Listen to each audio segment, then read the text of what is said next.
the thought economy, the digital economy, the economy that offers the opportunity really to rise and raise all boats will never be powered by dirty energy. It's just a reality of the economic situation that we're living in. And what's fascinating is it really can bring together a lot of different people from a lot of different backgrounds. It wasn't government mandates that made renewable energy such a power source that's in demand by the private sector. The near entirety of the Fortune 500 now have public sustainability goals. And we're not just talking about the big data firms like Apple and Google and Facebook and all the others. We're talking Ford and Walmart and Toyota and Anheuser-Busch. And this is happening because it's a reaction to the marketplace. And government hasn't mandated this, but the free market has, and it is an irresistible force. And so my firm helps build utility scale solar projects in places where we can focus on social and economic impact. And that is leveraging the throw weight of these big companies to benefit local economies and to help people, and particularly in coal country, where I think we've really built our reputation, to help the people who powered the industrial development of this country for 100 years be relevant to the economy of the next 100 years. And it's going to require us thinking differently, but make no mistake, this is being driven by millennials. It's being driven by a market responding to their behavior, and government at every level really is the laggard. And I hope that's about to change, and I hope we can talk about that tonight. Absolutely. Well, yeah, thanks so much for coming on. You and I talked about this a while back, and I really appreciate you being on. I know you have some really interesting projects going on. So let's just jump right into it. We talked about this a little bit earlier in the pre-shows. I wanted to clarify some things about solar in Kentucky. So let me just ask this question. I'll let Julie have the next one. If you look up, statistics on the EIA's website or SEIA or these, different people who study solar energy in different states, you'll see that Kentucky is ranked okay to poor in a lot of those areas with regard to solar potential and that sort of thing. Does that matter? Do you care to talk a little bit about that? So let me jump in and I'll kick it over to John. He knows the technical aspect of this better than I do. I want everybody to listen to what I'm going to say directly. It doesn't matter at all. There is literally no place outside of a shaded area that doesn't work for solar in Kentucky. Now, there may be issues related to topography, where the slopes are too steep to put a panel on it, but the sun shines bright in this state. And so are there other places in America where there are more radiance, more sunshine? Certainly there are. But that doesn't mean every inch of Kentucky doesn't get adequate sunshine to power its position in the new economy. And so, John, you can, I guess, jump in and offer more the detail to that. But that's just a fact, folks. It works everywhere. Don't let anybody tell you it doesn't work. It does, and it's viable. It's a viable solution and tool to help us build a modern economy in the state, literally everywhere. I think, you mentioned the charts you were talking about as far as the solar productivity for the state. You have to keep in mind when you look at, for instance, the National Renewable Energy Laboratories chart, which is the one you were referring to, they're the one that actually generated those maps. It'll show Kentucky at 4 to 5 hours a day of peak sun production, depending on what part of the state you're in. Basically what that means, though, is that is the hours of the day that the sun is essentially directly overhead.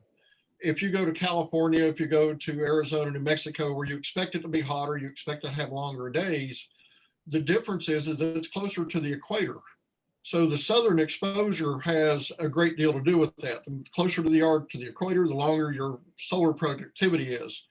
If you want to look at some other really interesting comparisons, 2 of the states that are leading the nation in solar development, 3 of the states actually, are Massachusetts, New Jersey, and Pennsylvania. All much further north than we are, much shorter proactive hours per day of solar production. When we design a system, typically we're looking at production hours at this time of year, we're getting close to winter solstice here in just a few days. Winter solstice, you're looking at about 4 hours of really true solid productive light per day. change that over to summer solstice, and now you're looking at about 8.5 to 9 hours a day. So what they're looking at are the average, they're taking all these hours across the board and they're finding an average light irradiance through the course of the entire year. So to say, oh, it's only this amount, where they're looking at that amount with the low end being summer solstice. And I misspoke. Summer solstice, or excuse me, winter solstice only has about 2 or 2.5 hours of really active production sunshine. But you're looking essentially 4 to 8 weeks of the year where you've got a much shorter time period. The rest of the year, Kentucky produces a great deal of solar. When we're designing systems, what we're looking to do is take an averaged amount of production. So your winter months, and we'll get into net metering in a minute because this all kind of rolls into that same discussion. But for residential and smaller commercial systems that are 45,000 watts and less, which fall under the net metering criteria for right now, that system is designed so you're not going to gain as much in the winter months, but in the summer months, you're going to overcome that loss. And on the annual year of your actual annual output, you're going to take your billing down to a net zero status. So that's the basis of it.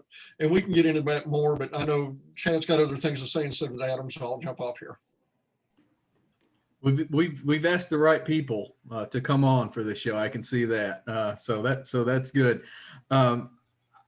I'll turn it over to Julie unless Chad, you have anything to add to that? That was good. That was good. Great. Well, in the same kind of vein of things that, maybe are common misconceptions about solar power, and particularly in our state, we also have a lot of times a concern about the environmental impact of creating the technology for solar. In fact, as I was getting ready to get on this, I told my son that this was our topic for tonight, and he was, well, Mom, there's impact from just the creation of the solar panel, so it's a good and a bad thing. And so I'm wondering, what is that? Is that a concern as we're thinking about installing more of these and spreading it across the state? Are we creating greater, or is there kind of does it even out in the end? What's your perspective on that? I'll jump in. It more than evens out. Listen, are there environmental concerns related to the manufacturing of panels? There are. I would point out, though, that the vast majority of the panels that are manufactured on this planet are not manufactured inside the United States, which is a real problem. And we can talk about that later. But make no mistake, you simply cannot compare the economic benefit, the environmental benefit of saving the planet through producing clean energy compared to burning fossil fuels. There just simply is no comparison. There's no moral equivalence at all. And the fact of the matter is that everything from natural gas to coal to oil is a dirty fuel that create emissions that destroy the ozone layer. Solar doesn't do that. Now, are we getting better about making sure the new panels that are being made are made with products that are 95% recyclable?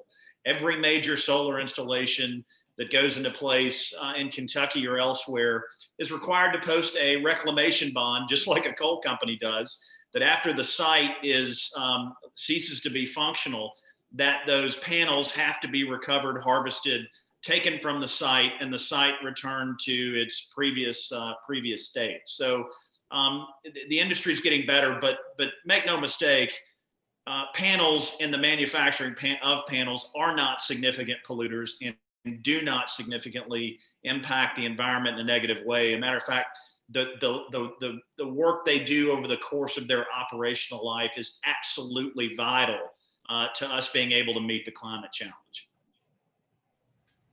Okay, great. So the next question I have, and feel free to jump in. We're pretty laid back around here. Yeah, is something I guess we were talking about earlier is Kentucky relative to some of the surrounding states.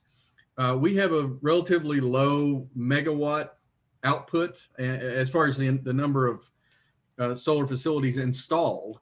That's according to the SEIA. And I was wondering if you wanted to talk a little bit about that, why, and is there anything we can do about that? Yeah, man, this is a problem created by people, and it's one that'll be solved by people. And the answer is political. Kentucky is a laggard in the adoption of renewable energy, which again is not just a precondition for meeting the climate challenge, but a precondition for building a modern economy. You simply must have it to get there. The reason Kentucky is so far at the back of the pack is a bipartisan failure of political leadership. Simply put, the leaders in Kentucky failed to contemplate a renewable energy future, failed to see the incredible shift that's occurring in the private sector. And as a result, we don't have the incentives that other states have. We don't have a diversified energy portfolio that requires our local utilities to really invest in renewables. So it really is twofold. Failure by our political leadership to get with the 21st century. And the other is that the utilities in Kentucky have too much power, pun intended. We need to democratize the grid. We need to get people involved because listen, this needs to be one of the great sort of culminating people-powered events in Kentucky, because if our elected leaders, Republican and Democrat, do not seize this opportunity, we are going to be so far behind it. It's incredible. And you simply cannot build a new economy, the digital economy, the information age economy, when you're relying on traditional power sources. They won't use it. And when you see everybody from Facebook to Google to Amazon to Ford and Toyota and Walmart and Anheuser-Busch running ads talking about how they're either 100% renewable or they're going to be there in a few years, folks, this is a permanent market force. And states that cannot offer renewable energy will not get these opportunities. We are functionally off the grid, and it is an emergency. We do a lot of work with AppHarvest. AppHarvest is one of the most exciting new agri-tech companies anywhere. They built the 9th largest building in the world in Moorhead, Kentucky, in greenhouses. I was there this morning. Their frustration is that their growth in Kentucky, where they really desperately want to be, is limited because we don't have leaders who have had the vision to understand that not only do we have to embrace renewable energy as a market reality, but we've got to put policies in place that make it happen. And having been a politician, having won and lost elections, folks, I can tell you that if you want an elected official to see the light, they've got to feel the heat. And this has got to become an issue that motivates people electorally in Kentucky, or we're going to fall more than a century behind in where we ought to be in terms of economic development. If I can also add part of what Adam was saying, and I know Chad experiences this in Northern Kentucky. To give you a good inroad on that, Duke Energy, which services a large part of Chad's area up in North Kentucky, this past year initiated a $2 million incentive in South Carolina and also in North Carolina for people to install solar. At the same time, they're pushing to drive and get rid of net metering in Northern Kentucky. So basically what they're doing is taking Northern Kentucky and taking the opportunity for power investment there by individuals and by small businesses and large commercial businesses and transferring that to South and North Carolina where their operational expenses are more, but they're making that change, but we're the ones paying for that. Adam and I met over 20 years ago when we were both working for the state quite a number of years ago. And at the time, one of the things I realized, I was director for wood product marketing for Kentucky, was that Kentucky is a resource state. We supply other states with the opportunity to make profit, whether it's coal, whether it's not so much steel now, but back then steel, wood, tobacco. We don't manufacture cigarettes, but we've grown tobacco for decades that other states manufacture and they make the money on it. Kentucky has long had this history of being the raw material state, to be the lower end of the supply chain. We're not the upper end. Now, fortunately, the automotive industry has begun to change that within the past 25 years. We still have a long ways to go from that standpoint, but the utilities are controlling that economic growth and those economic growth segments, putting more emphasis on their profits than they are the overall opportunity to grow the state, which would increase their profits by increasing the amount of businesses here. And it is a cyclic situation. Until as Adam mentioned, until the politicians get a lot more proactive and stand up to the utilities and saying, look, you're actually slowing down the growth of the state, not enabling it, we're going to continue to see this pattern take place. And as I mentioned, Chad sees it firsthand up there in Northern Kentucky working with Duke Energy. They're tough to work with up there. It's, it's challenging. There's a lot of red tape. It's a really slow process. But to echo both of your points, until there is some sort of bipartisan agreement, electricity doesn't care which way you vote. You need electricity.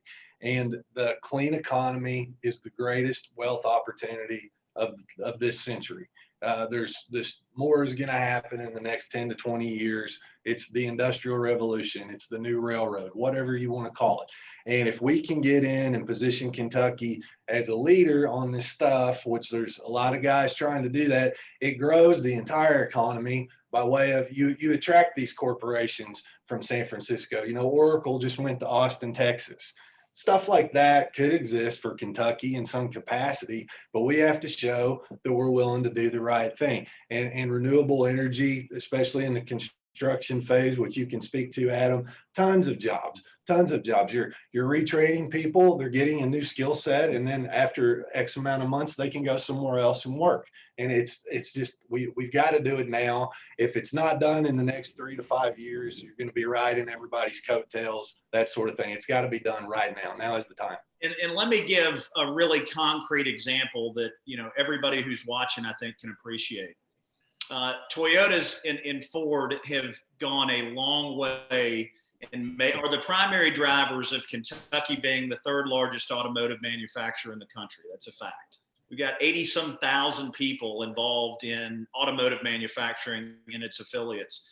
Toyota led with a sustainability commitment to meet the climate challenge that says they will be 100% green by 2040. They will be ahead of that. Ford has recently done the same thing. Folks, this isn't just about being able to lure new jobs here. This is an economic precondition of us being able to keep the jobs that we've got.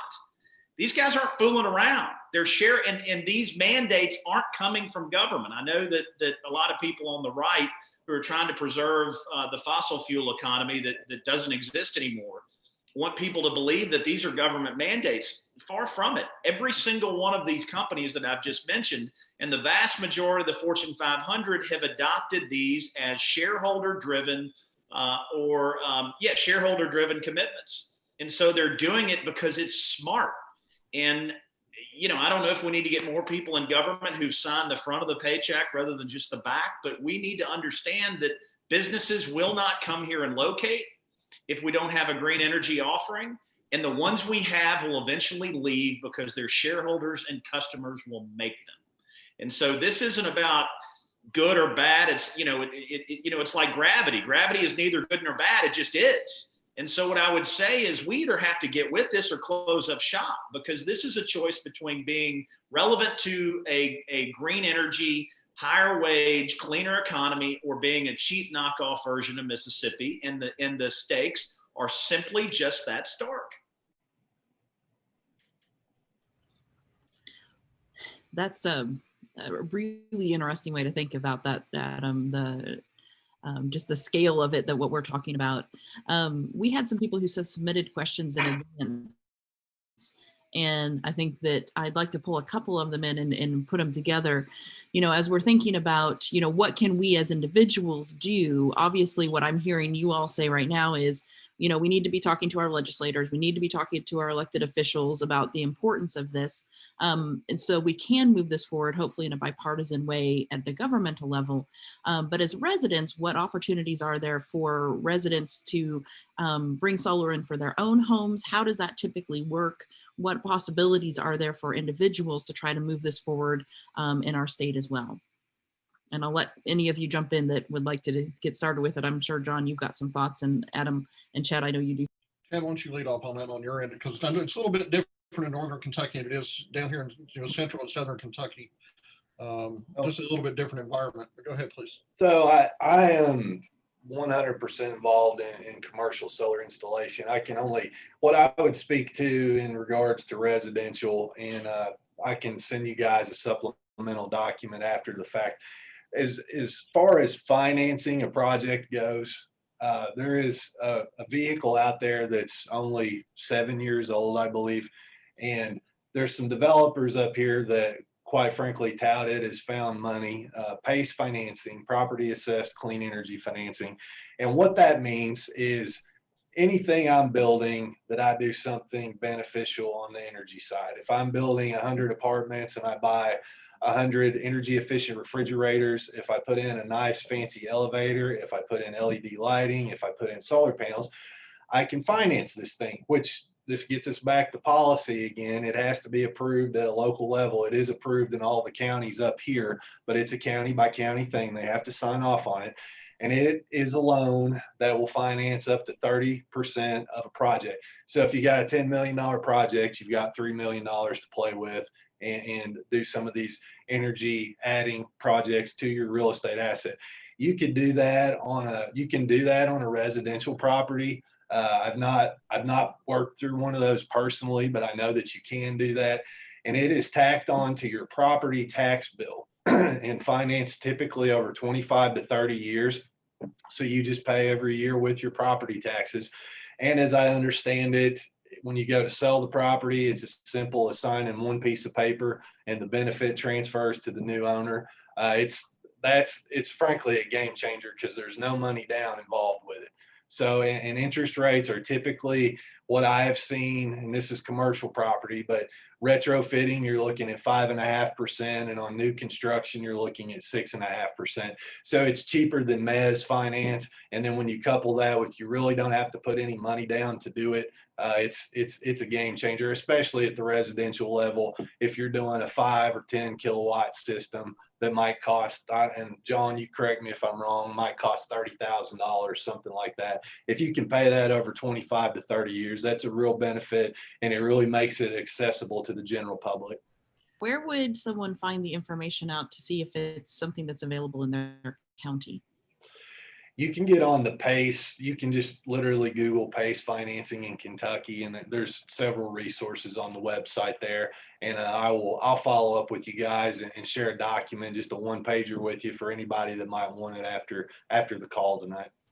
Yeah, that's a good question, Julie. I was actually going to ask something similar and tell the people watching, whether it's now or you're listening to it later on a podcast or something, that there'll probably be lots of numbers and, those sorts of things thrown around. So if you want, you're welcome to reach out to me, and I can try to find those answers for you, put you in touch. All right. Yeah, good. John, do you have anything to add to that? Actually, we had a young lady, Angela, who sent in some questions earlier that on my site regarding this tonight. First one was costs associated with getting, solar for our house, which also goes for smaller scale businesses. Residential solar, we see systems as inexpensive as about $15,000. We've installed residential for large systems that can go upward $60,000. First thing to keep in mind right now, federally, there's what's called the ITC, income tax credit. If you install renewables through the end of 2021, right now, as it currently sits, you can write off 22% of that off your tax bill. That can be spread out over a 5-year period. So it doesn't all have to be taken at once. That's something to work out with your accountant, decide what's the best direction for you to go. Is there an upfront lump sum? That all depends on the installer. In our case, we do require an upfront amount of money on it and then a balance at the end of it. There are companies out there offering 0% interest or 0% upfront money. Like anything that says, you don't have to pay us anything to get started, please make sure you do thorough investigation of those companies and the opportunities. I'm not going to tell you there are some that are good companies that offer that. We're not in that position. Our company's not large enough financially to handle that kind of a burden. We're not tied into that finance marketplace to do that. And it's something we're looking into, but I would really urge consumers, please ask a lot of questions, get references.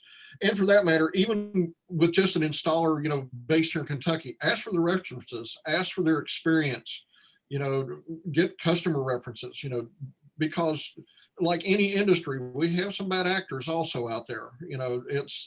I will tell you, the solar industry is not something that you get laid off on Tuesday and Wednesday, you hang a sign out that says, hey, I can install solar panels. There is a huge amount of training that goes into it. There's a huge learning curve. There's, national certification that is required in some cases, depending on the job site. There's a lot that goes into this. It's not just something that you just rudimentally go out and start plugging solar panels together. There's a lot to it.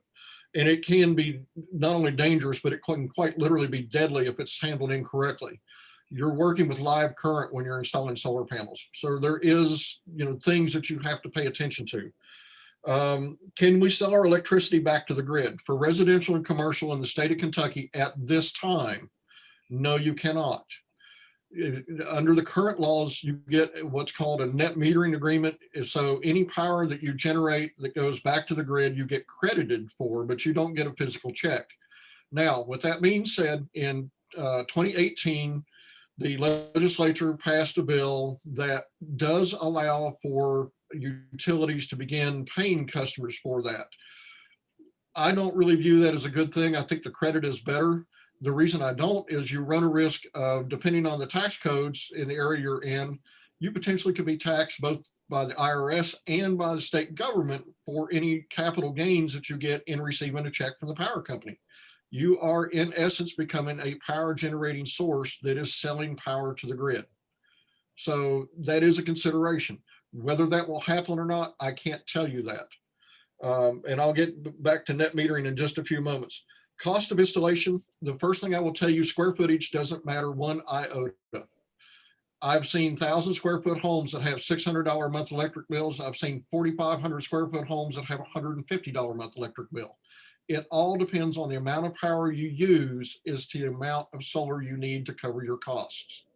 So the more energy conscious you are, the more conscious of light switches, LEDs, keeping the furnace down or keeping the air down, whatever you want to call it.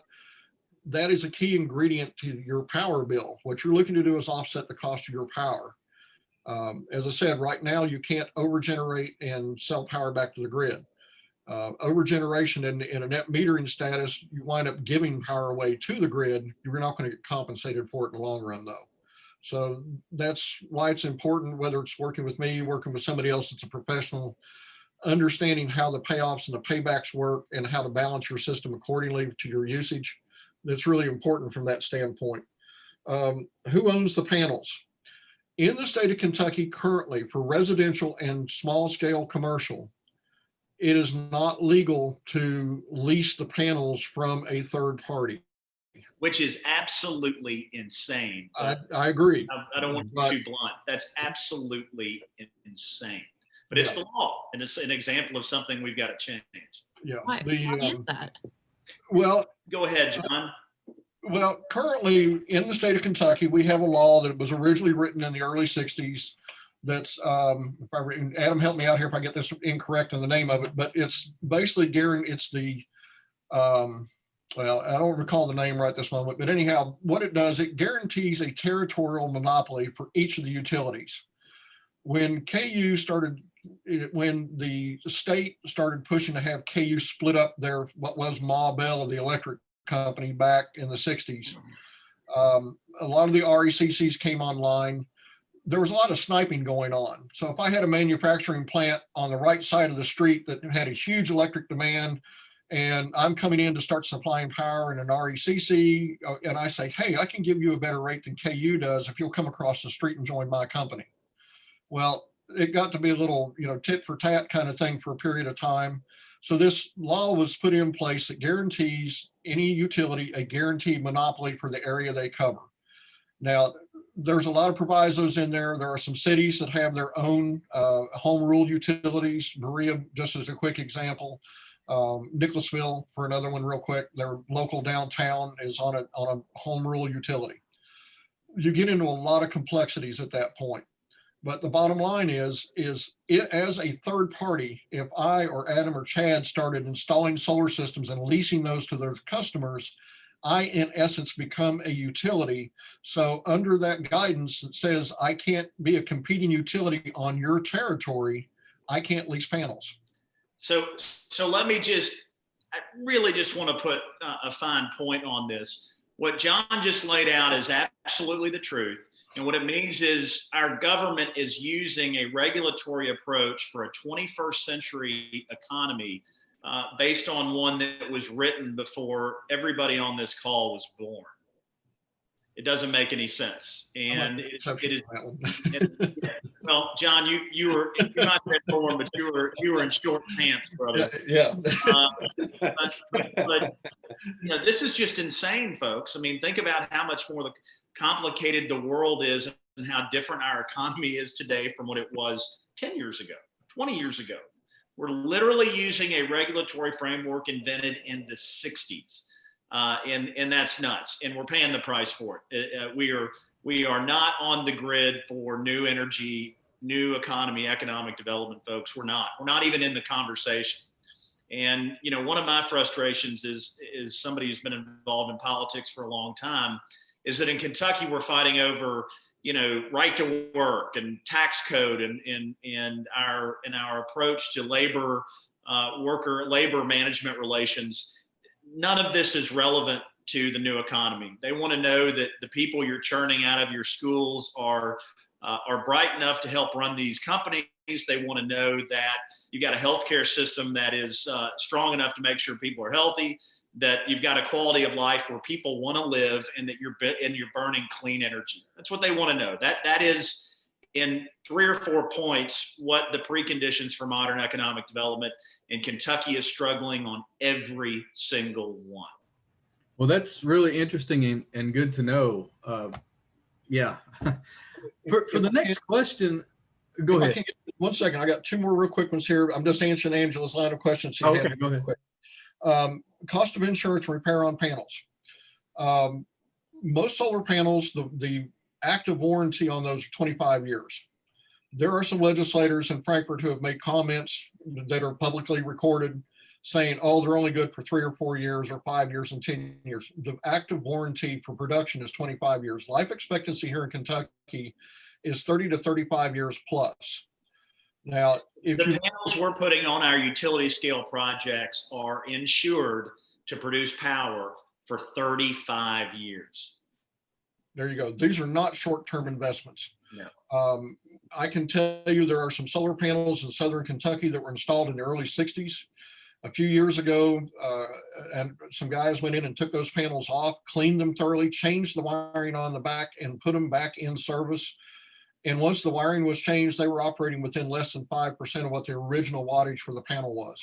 Wow. Like anything, the wiring deteriorates, whether it's the house or anything else. So, there's a lot of theory out there right now saying in 20 years, we could go back and replace the wiring on the back of the panels, and they're still going to have a much longer lifespan of operational lifespan.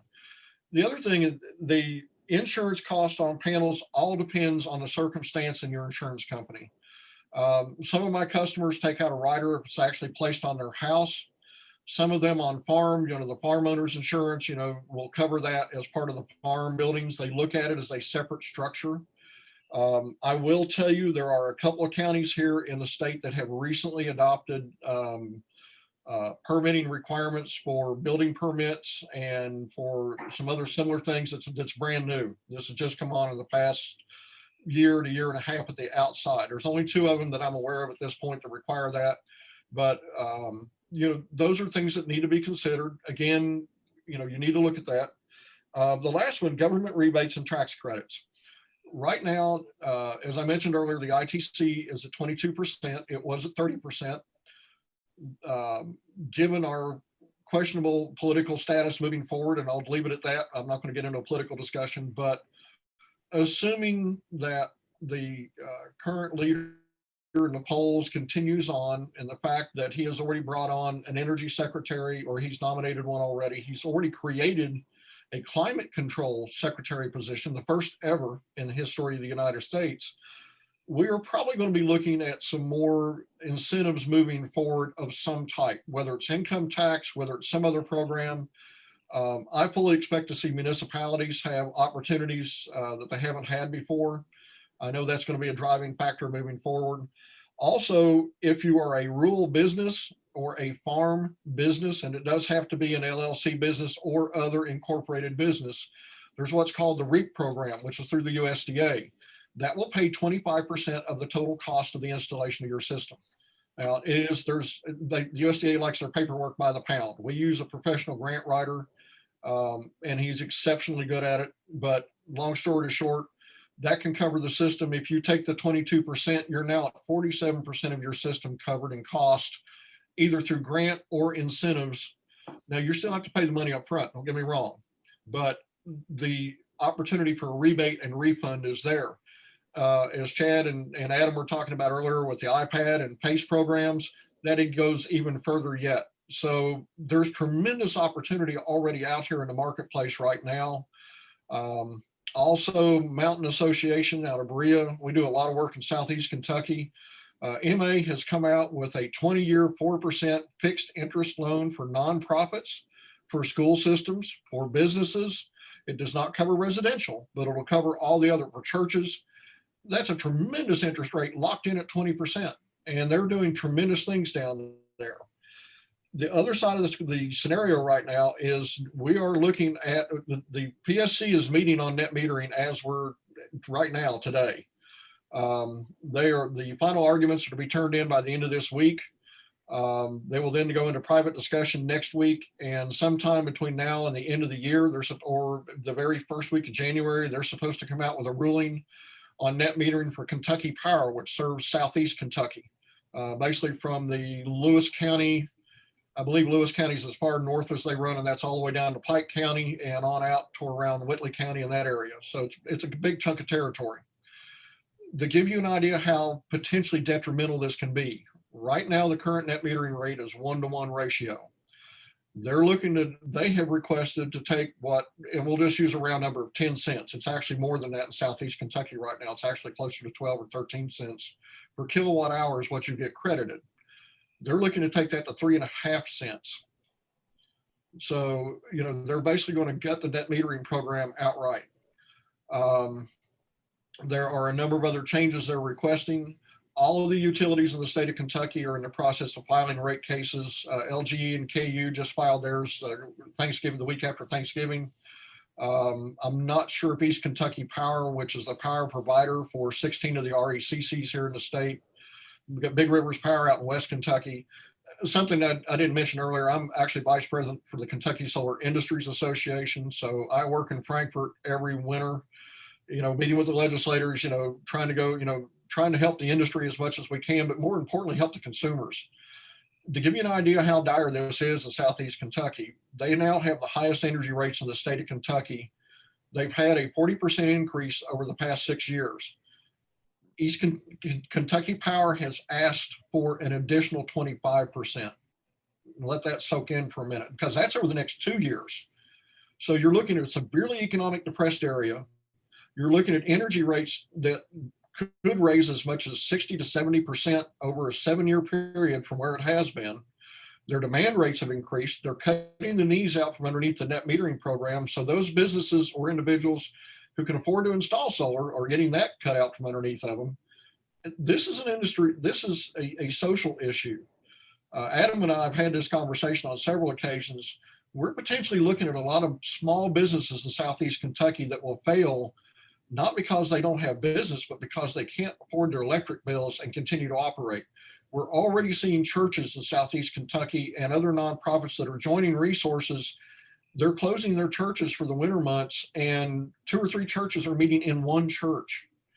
And they switch around weekends, or they switch around days of the week because they can't afford their power bills to run their churches year in and year out. John, if I could jump in, this is happening, folks. It is a social media phenomenon that it's become a big deal that people in the mountains will take pictures of their power bill and lay it next to their utility and their grocery bill. You had the people who literally powered the industrial development in this country for 100 years as miners, who were paying among the lowest energy rates in the country, are now paying amongst the highest. And I think we, as people who, are drawn to politics and government and public affairs because of a moral belief that we are our brother's keeper, that's just not right. And whether you're a pensioner who is, living in a 800 or 1,000 square foot house, paying a few $100 a month in utility bills, whether you're a company that is drowning under it, talk to school superintendents who are literally making decisions between how they're going to pay their power bill and how many school teachers they're going to have to lay off to get it done. This is a very big deal, and it's a critical moral challenge of our time as Kentuckians. And we are so far behind the 8 ball. We're in such deep trouble. But there is a way out. It is to acknowledge that, we can embrace a renewable energy future. And if we have to fight, vested interests to get it done, that's been the central theme of human progress since Adam and Eve. So, but we have to get to work because we're being left behind in the state, and we're making really bad choices. And what John referenced with the gutting of the net metering law, these guys are getting away with that because our legislature passed it. Our legislature allowed them to do that when literally the rest of the entire world is running as quickly as it can in the direction of renewable energy. Kentucky looks around and says, hey, hold my beer. We're going to go the other direction. And if it would be funny if it weren't so damn tragic. And we really have got to empower our people to demand a democratized grid, to demand access to renewable energy, to just wake up and shake our politicians out of this Rip Van Winkle routine. Because by the time they wake up to the realities of the new market in the new world, it could be too late for your kids and mine. And that's just not acceptable. Well, that's really, really good information. I was actually going to ask about that question. So you guys covered that really well. And I think it's a decent segue to my next question. I promised you guys 45 minutes. So we're already a couple minutes over. You know how time flies when you're having fun. It always happens. You have the best conversations and you look up and all of a sudden 45 minutes are gone. But I think it's a decent segue into the next question. I've just combined about 3 questions here that we've got coming in. Roxanne says that coal is still king in Eastern Kentucky, and some people see solar as the enemy. How do we promote solar without instilling fear into the community? / what are some opportunities for landowners? So it's a dated worldview. The reality is, and I want everybody to pay close attention to this, I am working with more coal companies on solar projects than the Coal Association has members. Everybody get that? Coal may be king, but even the coal guys know it's dead. Now, that doesn't mean met coal, the coal that's used to make steel, is always going to be around because you're going to have carbon to make steel.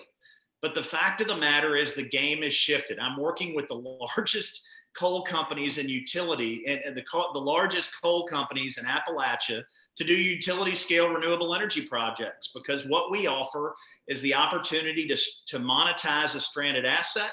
The work we're doing in Martin County, I've structured a deal that will generate a private capital investment of between $250 million and $300 million.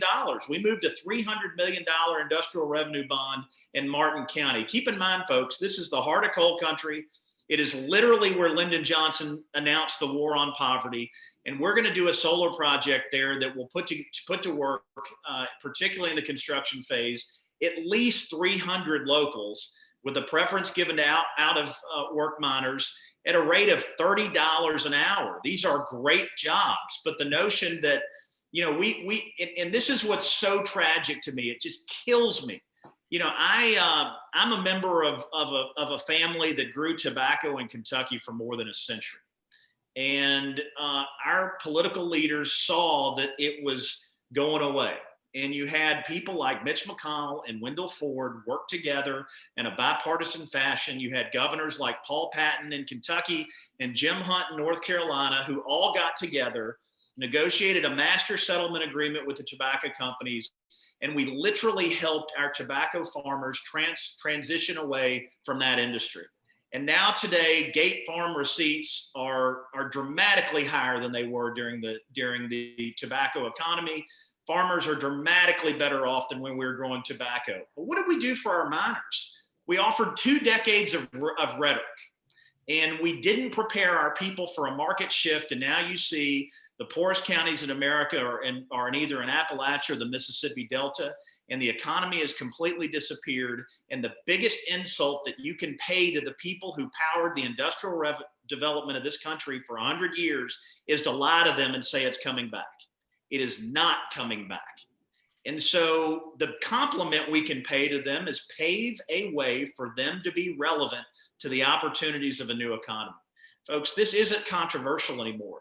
When App Harvest built their greenhouse in Moorhead with 250 employees and then did an open call for people across Appalachia, they got 6,000 applications. We already have hundreds of applications, on our way to thousands for people who want to work on the Martin County side. And I'm actively developing in 3 other sites in just in Kentucky. That doesn't include the work we're doing in the coal fields of Virginia. It doesn't include what we're doing in southeastern Ohio. This thing has shifted, and we have got to pay people the compliment of telling them the truth.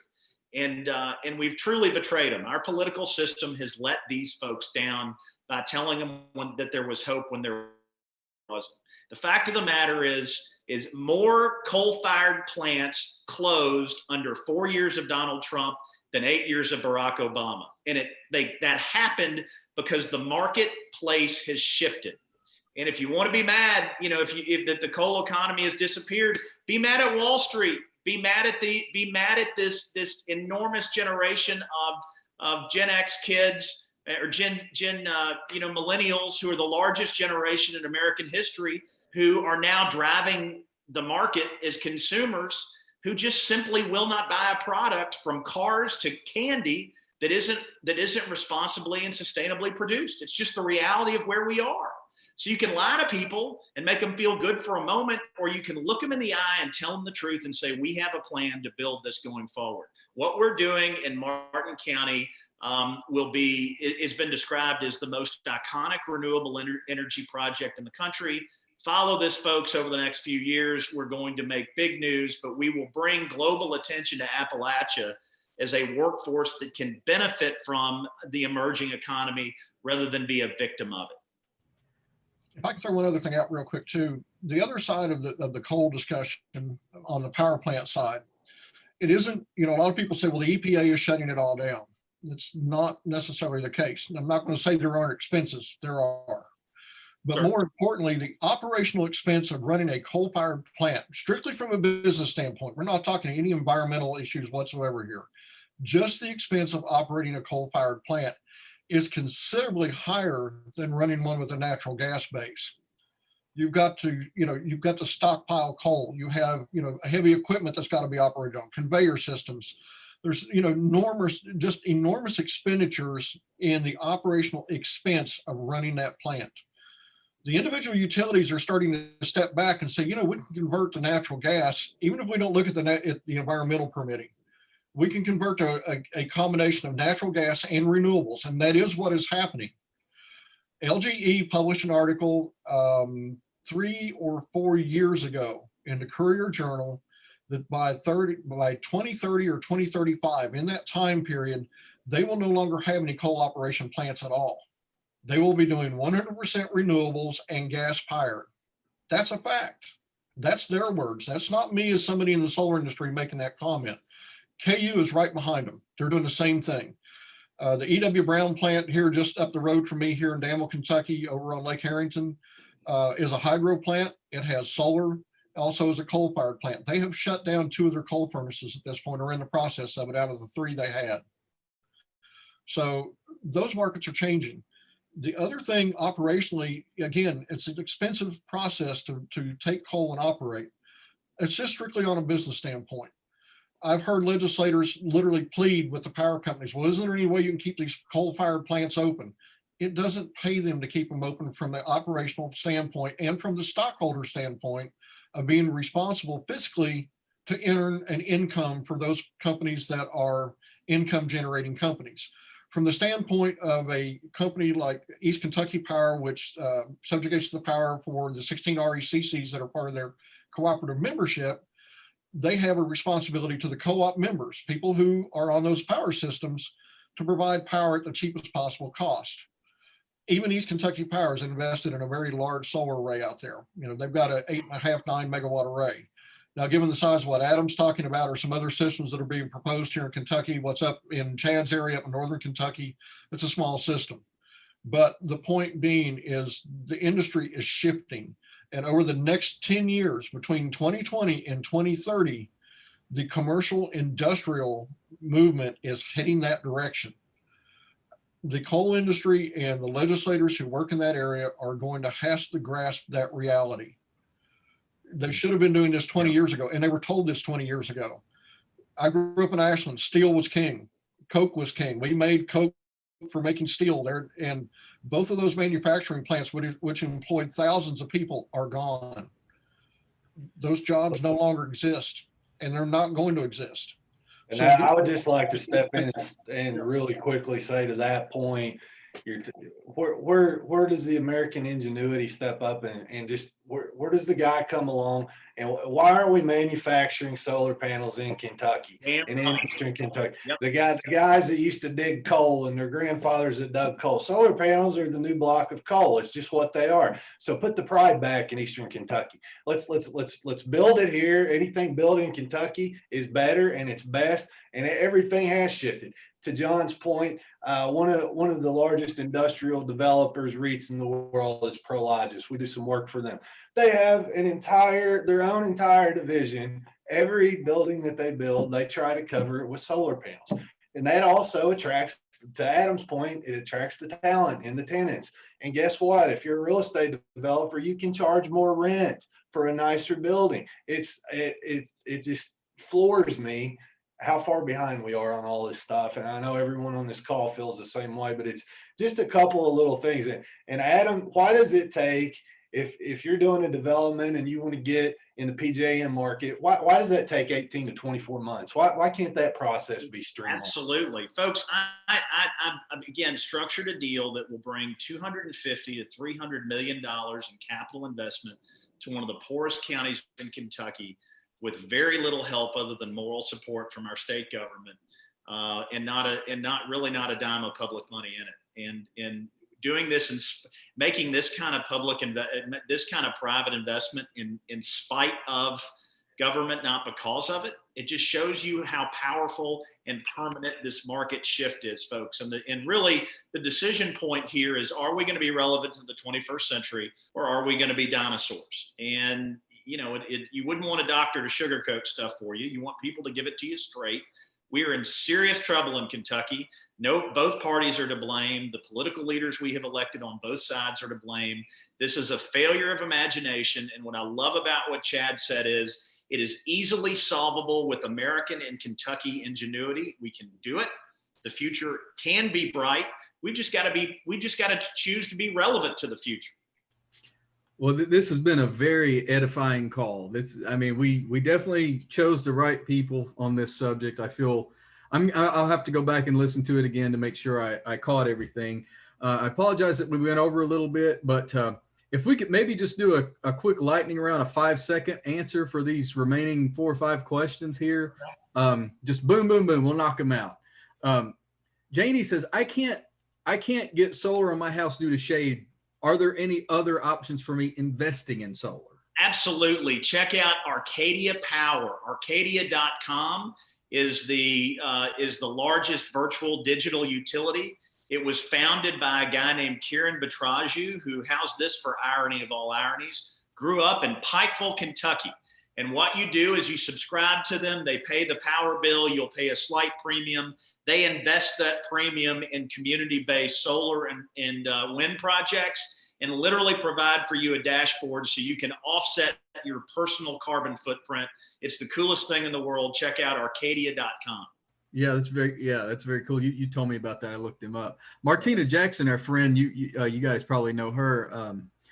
She was asking about the EKU project. How many jobs does a project like that create? I know, Adam, you know about this sort of thing, and well, you all know about this. So I think John's actually working on this project. Actually, that is our project. Actually, on that one, if I include everybody that was involved with it, we probably created about 15 or 20 jobs. It's a 350,000 watt solar array.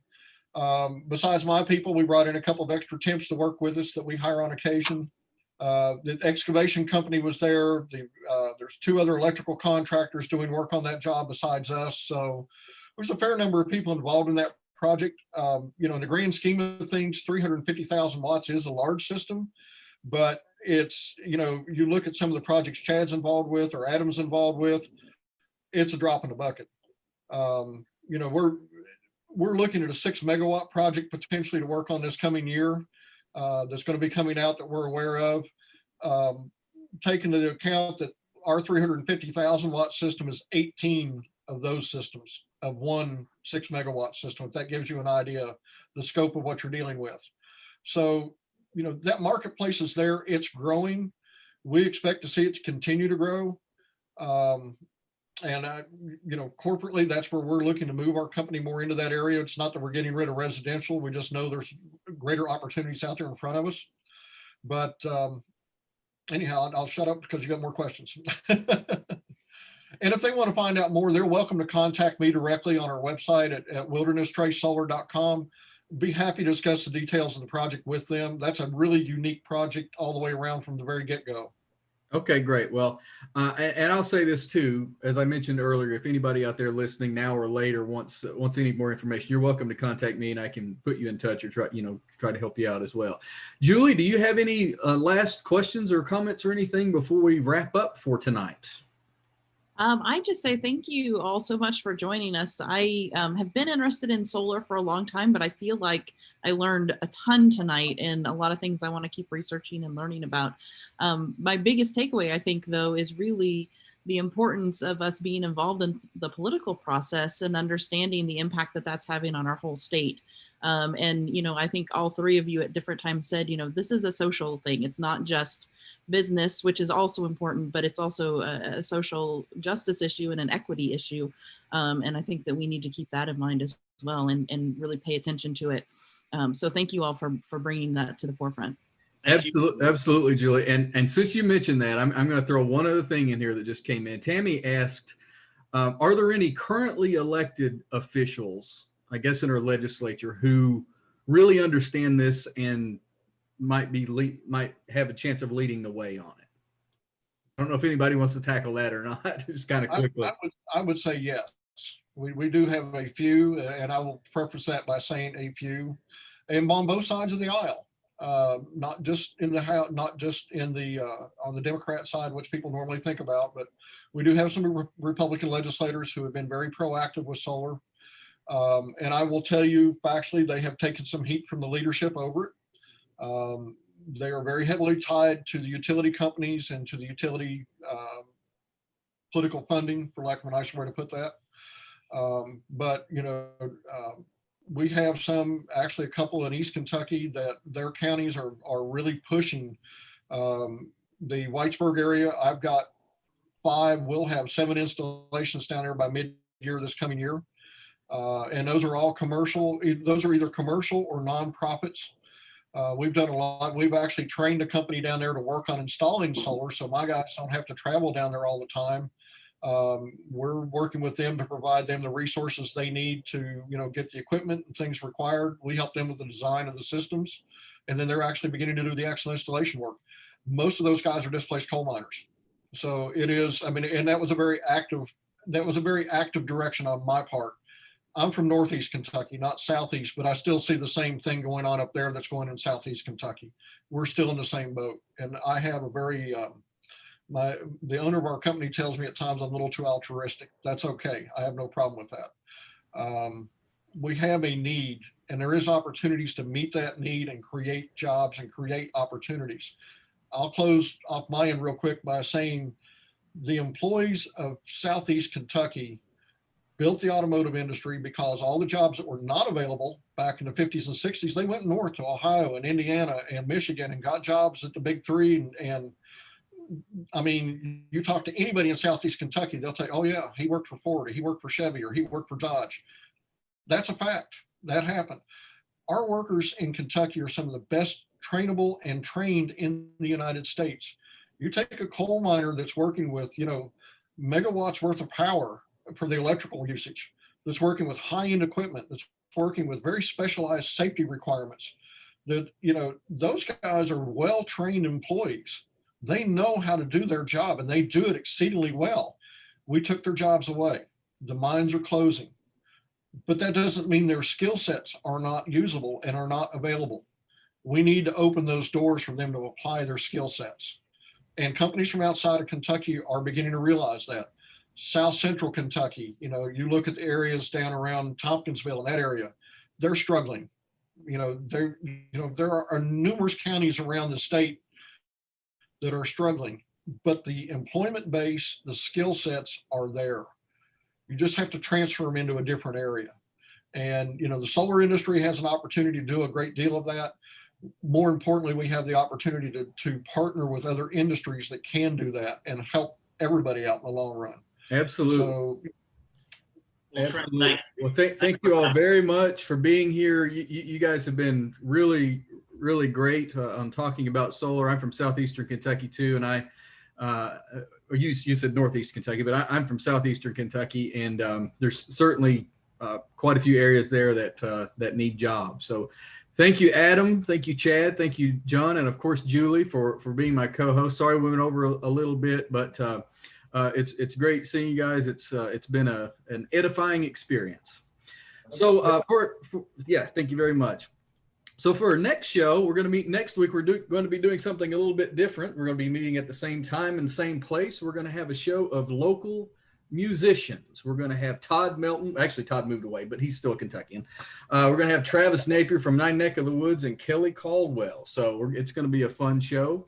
And hope you guys all join us, all Kentucky-based musicians here. So thank you once again, and thanks everyone out there who enjoyed, getting lots of comments coming in saying that they really appreciated the conversation. They learned a lot tonight.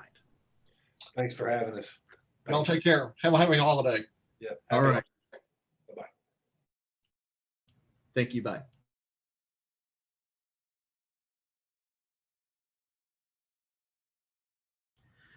All right. Live stream is stopped. Thank you very much. Trent, real quick, it would be interesting in about 3 or 4 months, once some of this net metering stuff takes hold and we see what changes are out there, if we could potentially do another show. Adam's project will have moved along. We'll see some other new legislation that potentially may be coming up, but more importantly, on the federal level, I think there's going to be some opportunities presented